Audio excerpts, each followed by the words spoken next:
20 That's 20 not minutes. How are we not gonna merely cover it all enough in for me 20 to. minutes? Oh, first of all, your record is so fucking great.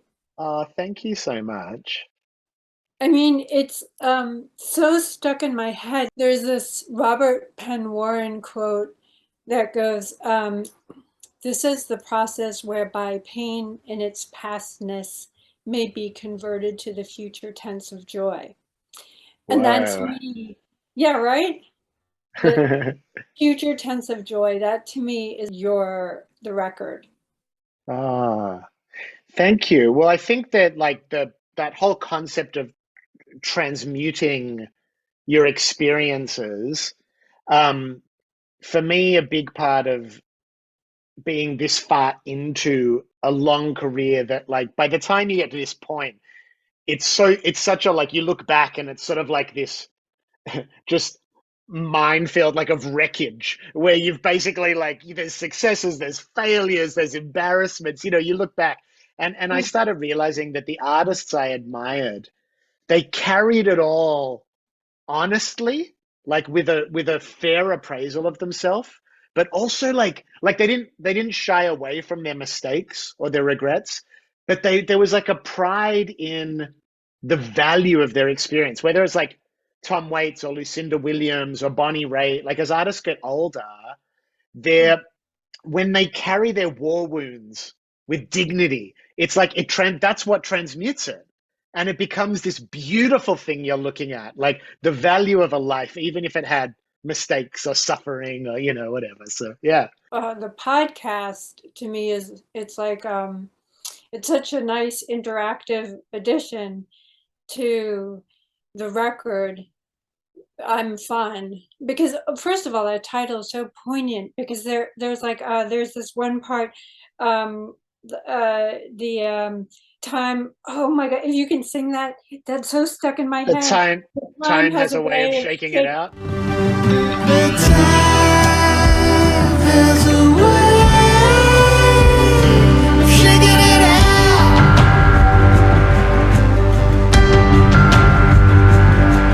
The time has a way of shaking it There are some parts that Yeah. just like, first of all, there's a growl in your voice, and in so much, there's a throatiness in your voice that just, I love it. And but that it just is so satisfying on every level. Oh, that's so cool. Well, it's funny because that like when you think about a song like that, about wow, what do I do with these feelings of the ways I've treated people in the past, or the path I've taken.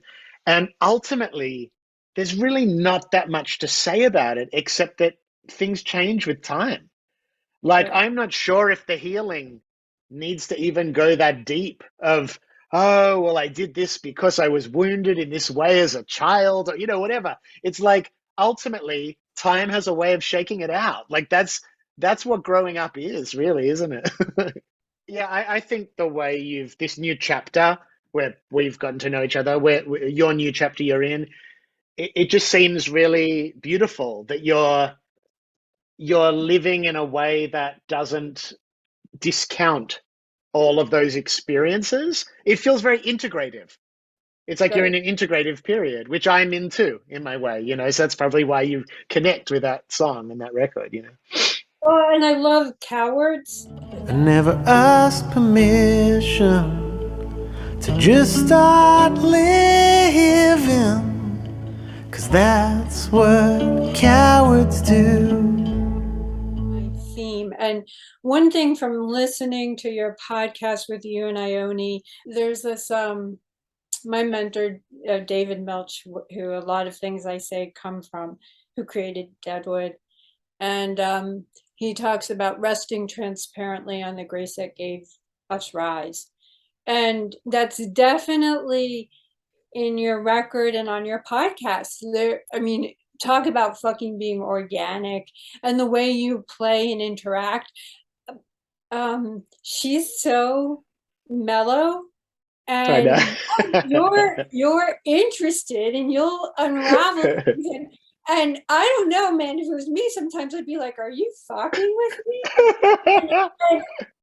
And and it's just so gorgeous. But I mean, I learned so much, just even the way you interact with each other. And it all makes sense if you listen to the music. You wrote a lot of this during COVID or before COVID? No, I wrote it mostly before because I'd already toured the songs. I was going to go and record it like with a live band. And so I'd done a lot of the touring in 2019 and like worked the songs out live.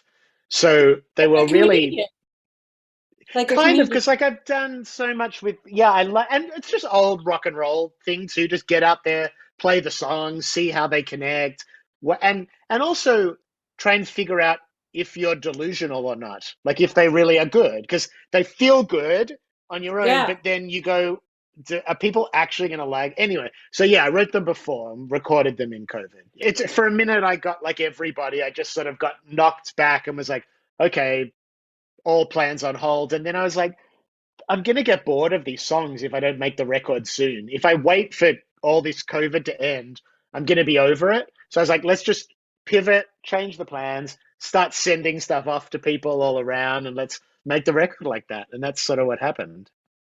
But you were going to ask something else. You were going somewhere else to do that had to do with me and Ione. That I was curious about what you I were. have so many.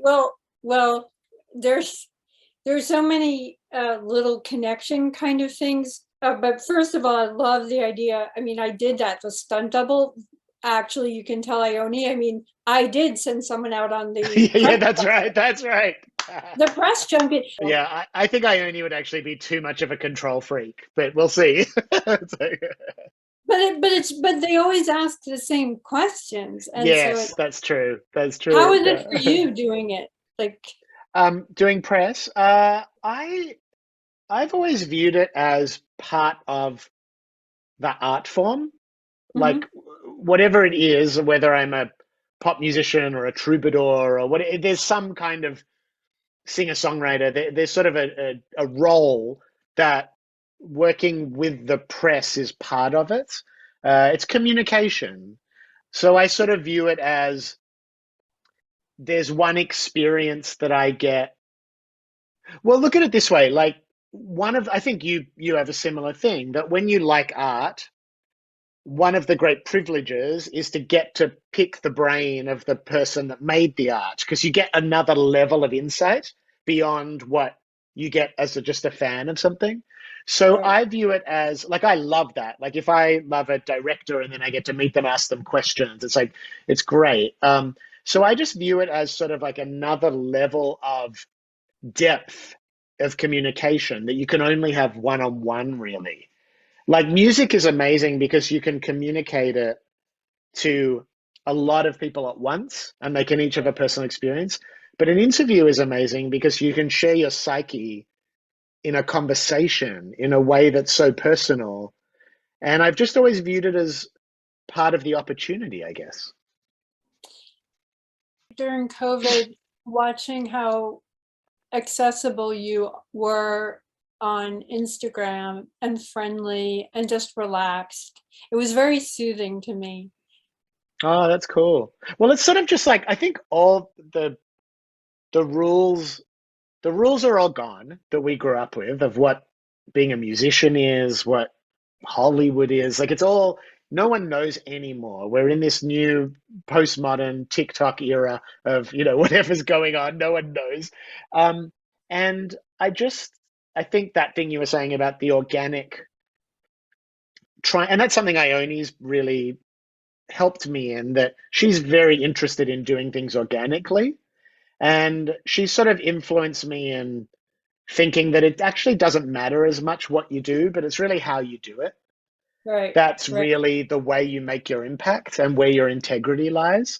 So I sort of see it as I think a reason a lot of my peers, people I started making music with, are not having as dynamic careers 30 years later, is because they were very attached to the form that it came in at that right, time. Whereas right. I've just gone, it's changed. Let's just keep moving. As long as I know who I am and I try and stay in an organic space and try and get more and more organic in that way as it goes on, I should be able to weather many shifts in culture, in technology, because at the end of the day, none of those are really what I am. They're just costumes.